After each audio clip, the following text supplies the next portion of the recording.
Hey everyone, Holland here again, of course, back with another Tuesday tip. And this week, what I want to talk about is your maximum quantity rule. If this is a feature that you're not yet taking advantage of, then you might want to. So let's just jump right into it. I want to talk about some of the benefits that you get from using this. So to find this feature, you're going to go to Settings, and you're going to want to go to Sales Channel Integrations. And the max quantity rule is something that you are going to enable on a per channel basis. So for this example, I'm just going to be enabling this for eBay. So I'm going to want to go into my eBay channel settings. And here you can see inventory sync is turned on and my max quantity rule is set to 1. So this is actually a great example to kind of just jump right into. So first things first, for your max quantity to even be enabled, you first need to enable inventory sync. Mine's already enabled, so that's great. Now, I do have a max quantity rule set, but it is set to a quantity of 1. So before I get into this, I'm going to explain what the maximum quantity rule does. What this does is this tells Sellbrite to send a maximum amount of inventory to a specific channel until that inventory reaches a threshold or an amount that's, say, lower than what I have. So if I set a max quantity rule to, say, 5, then even if I have 100 or 2,000 of a product in stock, Sellbrite is only going to tell, in this case, eBay, that I have 5. So it's only going to show 5. So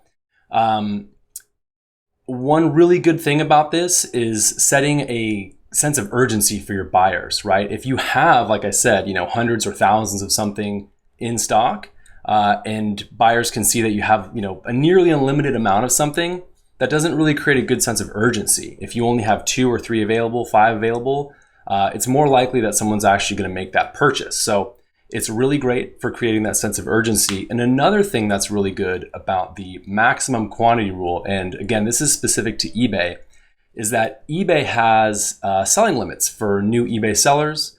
And even if what you're selling maybe isn't terribly expensive, maybe it's only $5.99, $10.99, something like that, even if it's a modestly priced item, if you have a large quantity of that item or of multiple items, then you can hit your selling limit pretty quickly.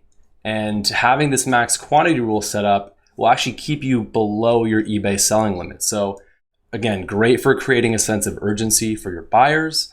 And if we're talking about eBay specifically, you're going to avoid hitting that selling limit and having to contact eBay and get it raised and all that stuff. So good, really good benefits from using this tool. But one other thing I want to point out is when we first loaded this page, I had a max quantity set to 1. I just changed it to 5.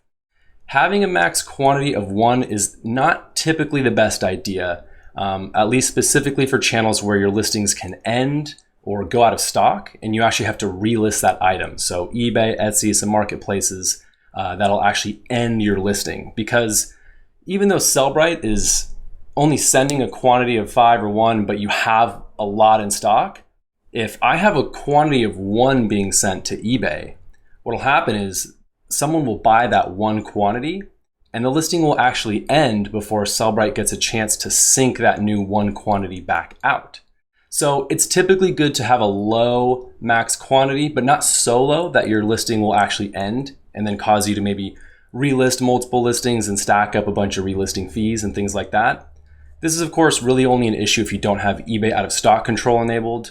In this case, I don't. Not everybody uses that feature. So just want to make you guys, aware of that. So just to reiterate, max quantity rule, what we're going to do, sending only a maximum amount of inventory to a channel, despite however much you have in Sellbrite.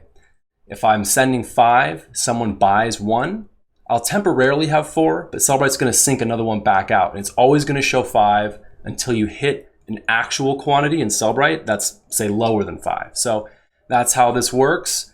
Hopefully you guys, take advantage of this feature and helps you, make more sales. So if you have any additional questions about the max quantity rule or about how, inventory sync works with the max quantity rule, give us a shout at support@sellbrite.com and we will be happy to help you out. Thanks so much.